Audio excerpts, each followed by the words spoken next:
Hello everyone, my name is David. Thank you for watching today's Q&A. This is part 2 of my question and answer video where I'm answering all of your guys' questions from the last Q&A video, which was last Monday.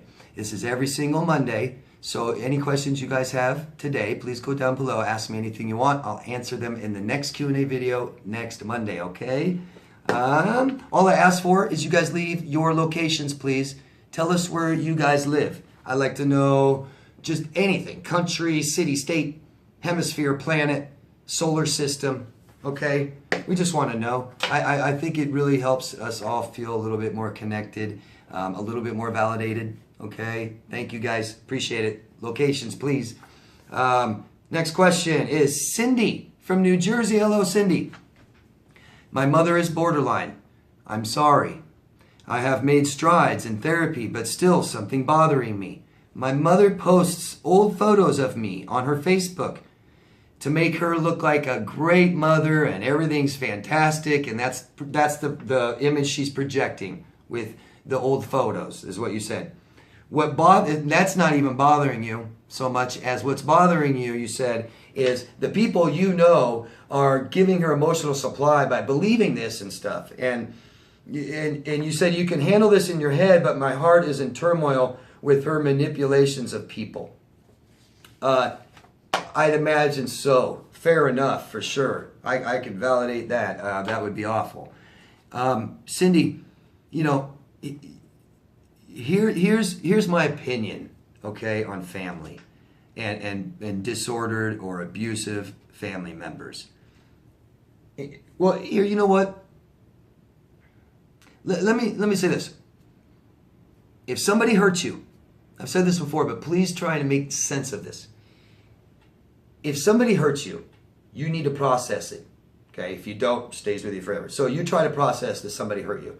Now, you can do that with them if you'd like to continue the relationship. If you do not want to continue this relationship is over, whatever, then you still need to process this. And it's better to do that with somebody else, right? You can't do that with them anymore, especially if they're abusive, manipulative, don't give you closure, all these things. So, okay, you need to feel better about this. So you're going to go off and do that and feel better about this with yourself because your mother's borderline. So you're going to start healing from these experiences with your mother. Now, here's the deal. Your mother still hurt you. You may feel better about it, but your mother has still hurt you. What are you going to do about that? Meaning, how are you going to handle that? Because if you choose to have a relationship with your mother still at all, then something needs to be dealt with. If you don't feel better about it while you're with her, then there's a problem. Something's wrong, okay? And you need to feel better about it, no matter what. So if you can't feel better about this while you have a relationship with your mother, then you may not be able to handle a relationship with your mother. Now, maybe it just hasn't been long enough. Maybe if you heal, maybe you have some more healing to do and more recovery and start thinking better and positive and all this. And once you feel more comfortable with your own life, you may feel better about seeing things like this. And if you still don't, and then we need to not look anymore, and that means you probably can't have a relationship with your mother anymore. But it's all up to you. It's all about how you feel, Cindy. It's all about how do you feel with your mother, and can that be resolved? So we can give, if we want to continue a relationship with someone, we can give them a chance and say, hey, this, and this bothers me. Do I feel better about it? No. She's saying it's my fault. She's saying, who cares what she says? She says, sorry, I don't believe her. Does it again, you know. So can you handle that? How does that affect you? If it's too much for you still, then you need to separate yourself from it, because it's your responsibility to do this, not hers. It's your responsibility to take care of yourself, no one else's. See? So if it's still bothering you, talk to her about it, resolve it with her.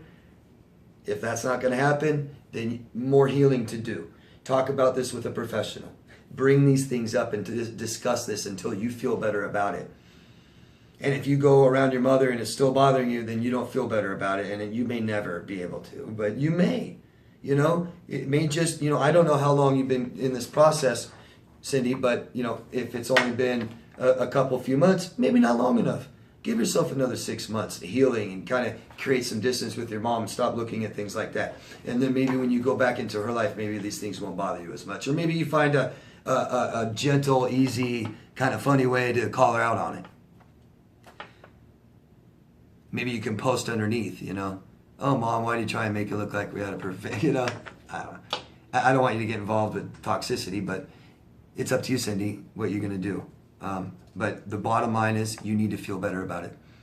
If people make you feel bad, don't go around them if they keep making you feel bad, okay? Even family. Thanks, Cindy. Fit Jax Ella from California. Hello. My ex-fiance walked out on August 17th, 8/17. Oh, maybe August of last year. I think that's what you're saying. This time I found your channel and went no contact. Today my life is beautiful and I didn't cry this time. Is it normal?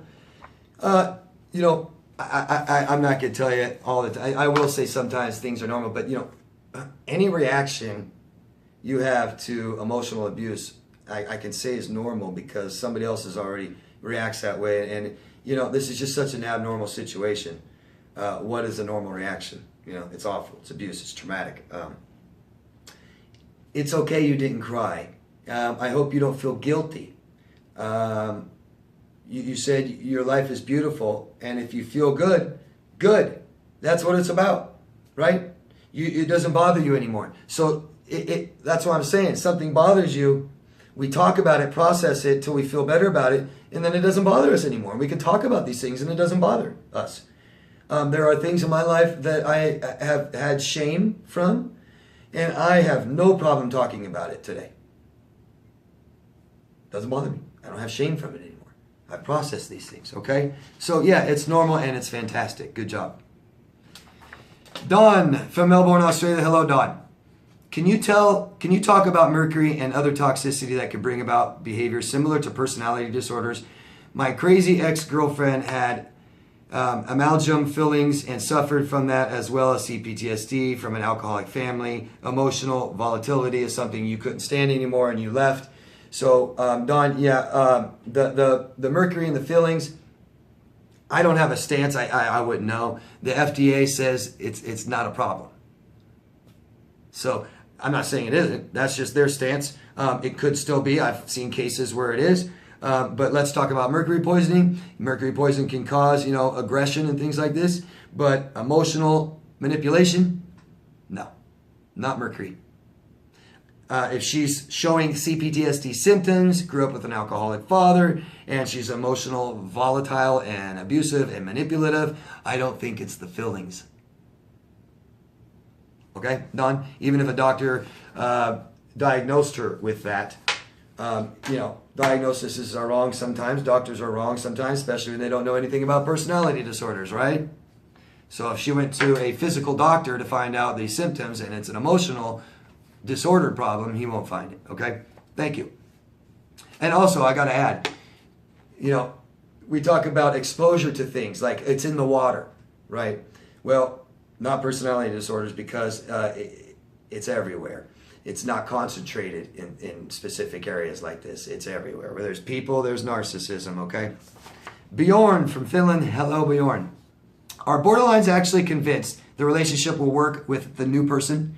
Highly toxic manipulators, sociopaths, and a lot of narcissists, I believe, no. They know what they're doing. They're going to come in, they're going to screw with you, and they just call it entertainment. Literally, I've watched sociopaths just be like, we're not doing anything. You know, we're just kind of messing around with you a little bit, and you're just reacting bad, you know? But borderlines, I would guess the majority may think that it's actually going to work every time because they have the total victim mentality. Anyone that has a victim mentality never believes that they've done anything wrong or it's their fault and there's no repercussions to my actions and I'm out of control. You are the one in control. So if I feel bad, it's your fault. Borderlines feel horrible, okay? A massive symptom of borderline personality disorder is to feel horrible all the time. Emotionally horrible all the time. If they feel out of control all the time, then you must be in control. And if you're in control and I feel horrible, it's your fault. So that's the victim mentality they always have, okay? So they don't believe it's their fault, and that's why they never change, okay? They will often even go to therapists, believing that, you know, I need to talk about the person that abused me and feel better and then move on. No. But that's why you don't see sociopaths going into therapy that much, They will when they don't understand and they feel totally spun out and out of control. They'll go to a therapist, try and make them feel better for a minute. And then they start manipulating that and they lie anyways. Does no good. But a borderline will be kind of honest in therapy. I've had borderlines as clients. It took me a little while to discover. Sometimes I know right away. But, they don't know. A lot of them don't know that they're borderline. They feel like us, CPTSD. I've been abused and hurt and I'm in a lot of pain and it's not my fault. So somebody else did it and I'm here to heal, But I did nothing wrong, so I will never change. So, yeah, they will. So a lot of borderlines, I believe, they believe that the relationship will work this time. It's all about the right person. It's all about the right place we're living in. It's all about the right day we started dating, right? We met on 4404. Do you know what that means? Yeah. I'm a Gemini, and you're a Gemini too. Do you know what that means?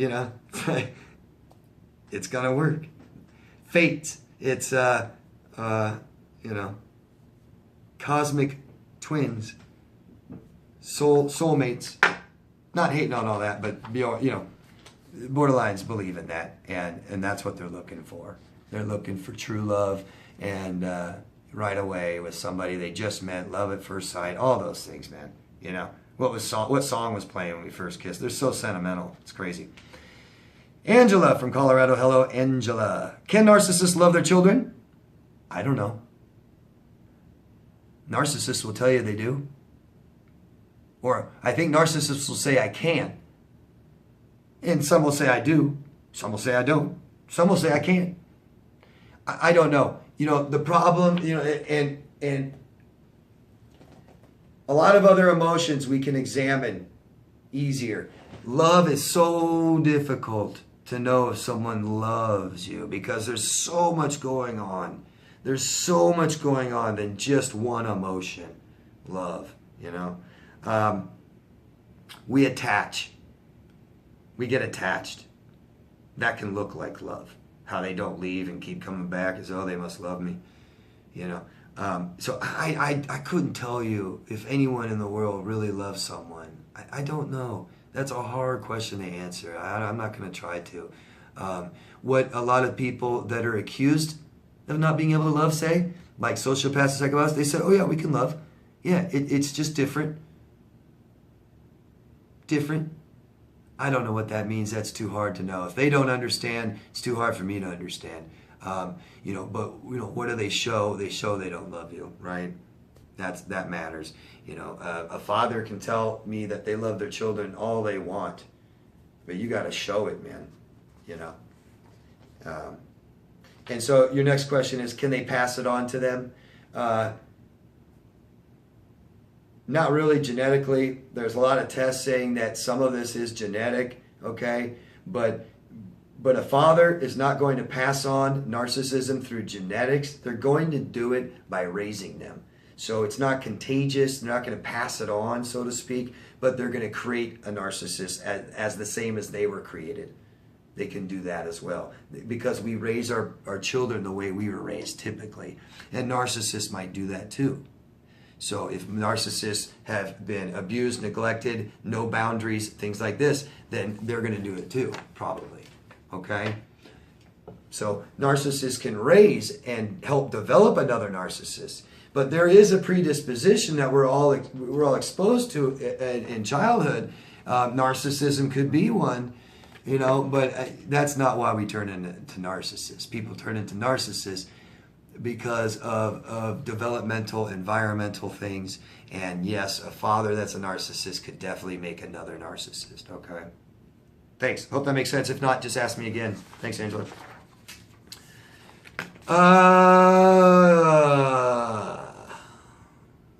Louise, New York City. Do you think there is a way to determine if the narcissist knows what they are? So is there a way for us to know if they know what they are?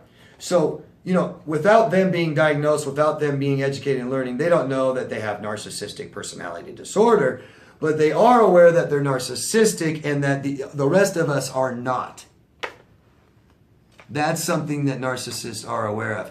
When you start getting into sociopathy and psychopathy, they aren't quite as aware. Well, they believe that we all kind of think that way. We're all bad, you know. But narcissists know that we're good. Narcissists know that we're good. They're bad. They are missing developmental traits that we have, characteristics, and then they can't have it, and they don't have it, and they are attracted to things like this in us. But is there a way for us to know if they are? Now, here's yes. So you go down the criteria of a narcissist, okay? There's things. And that's where if they are lacking something, then they will eventually they will show that. Because you got to understand, if someone lacks empathy, they have to pretend they have it, don't they, in society? So they mimic it. Well, we know what empathy looks like, you know. When 9/11, the buildings blew up, the rest of the country was like, oh my God, poor people and all this, you know. So we see what that looks like, you know, and we could imitate that if we didn't have it. But it's times like that also that the mask will fall off, that they won't mimic it perfectly, or they just won't. They won't try, they won't attempt, they'll forget, okay? So, you know, a psychopath, a sociopath, a great way to know, if there are one, is these people don't have much of a conscience. Okay? They don't have much of a conscience. So there'll be times where they'll show that. They'll show they don't have a conscience. And it's you can't mistake it. You're going to have to lie to yourself. You know? So those are the times that you can tell. I hope that makes sense. If not, just ask me again. Thank you very much. Dina from California, can you talk about emotional literacy for disordered and survivors? Yes, emotional literacy for us and them. And it's important. We need to be aware of what's going on and aware of what we don't have, what we don't possess, the tools and stuff that we don't have. I like to call this a lot about emotional intelligence. Okay, it's the ability to deal with tough emotional things in our life. Because there are tough emotional times for everybody, and we need to know how to deal with these things. And people that don't have emotional intelligence or literacy, they don't do it correctly, right? They ghost, they cheat, they lie, they triangulate, they manipulate, right? You know, these are ways that they know how to deal with emotional problems, period, right?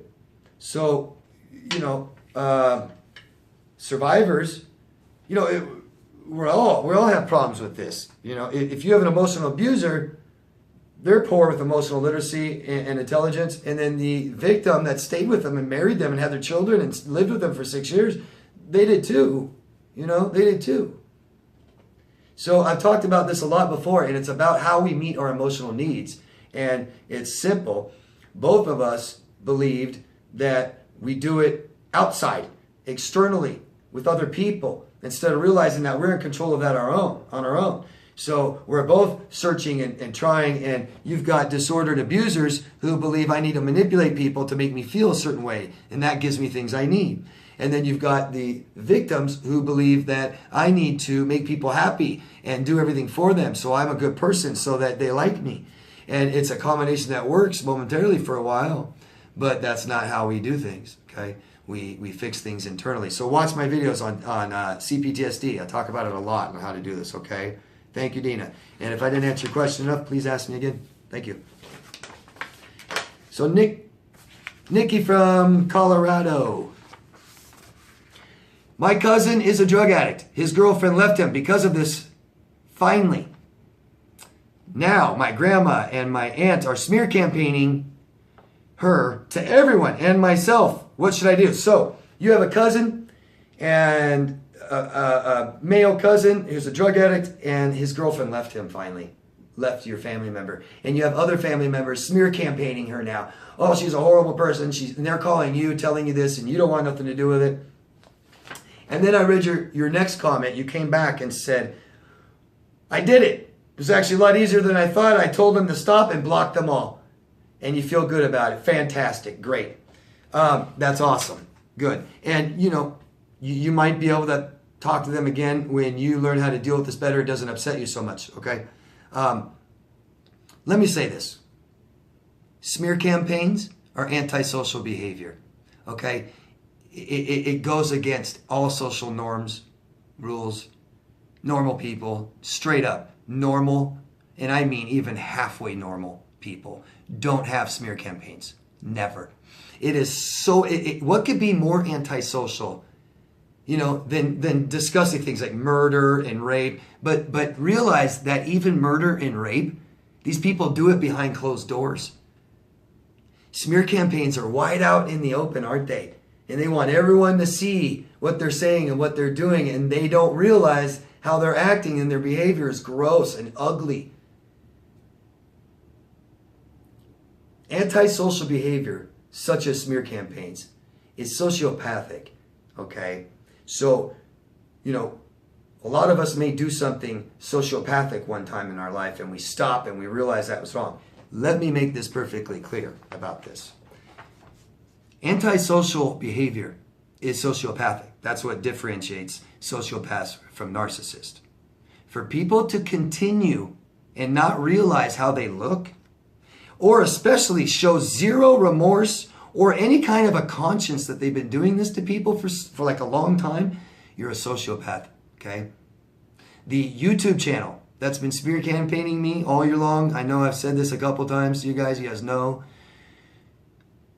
Videos every week, 20 videos, 8 months, all year long, smear campaigning me. Now, the problem with this person that's doing this doesn't understand how ugly she looks. She looks disgusting. It's just total antisocial behavior. We don't want to see it. We don't want to look at it. Now, she gets a few supporters that don't realize that that's wrong because they do it too. They're ugly and gross too. But she doesn't understand that the rest of society doesn't like that. She doesn't get that. So she continues and continues and continues. So she doesn't know what socially is normal and acceptable. She doesn't know. She even has to ask, is it okay if I do this? So she doesn't realize, like your family doesn't realize how ugly it looks. That's very antisocial to not be aware that it's ugly. But here's the deal. I don't know about your grandma and your aunt, okay? But the sociopath that's been smear campaigning me all year long, still today, nasty, disgusting things thrown at me. I don't react. I try not to do anything. So if you show no remorse after 8 months and you have no conscience at all about it, and you don't care and it doesn't bother you that you're abusing someone else all year long, you're a sociopath. Pure and simple. You display antisocial behavior in front of everyone all year long. You don't know it's wrong, and it doesn't bother you at all. Sociopath. Okay? Hope that makes it real simple. I'm glad you stopped them, and I'm glad you blocked them, and I'm glad you took good care of yourself.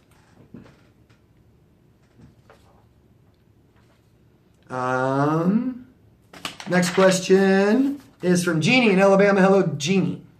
Even if someone tells me I'm pretty, I still feel ugly and unwanted. How do I get past this? Jeannie, I've recommended so many times that you seek therapy, and I think you said you have, if I remember right, and I hope you have, and I hope you have continued it. This is shame, okay? So I can't tell you, just like these people can't just say you're pretty and you believe it, I can't tell you that what people have done to you is wrong, they're bad people, and it all goes away. Do you understand that, Gene? You can't watch a video. You can't read a book. You can't have a coach or a therapist or anything just tell you it was wrong, don't worry, because it's not somebody just did something bad to you, Jeannie. You have come out of this experience with, I am a bad person. And that's what needs to be fixed, okay? You need to fix the idea that you're a bad person. And it won't do any good for me to tell you 1,000,000 times that you're beautiful, that you aren't a bad person, that you're a great person. Do you see?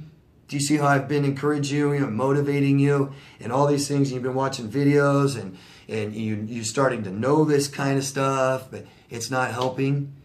You need to talk. Talk therapy, Jeannie.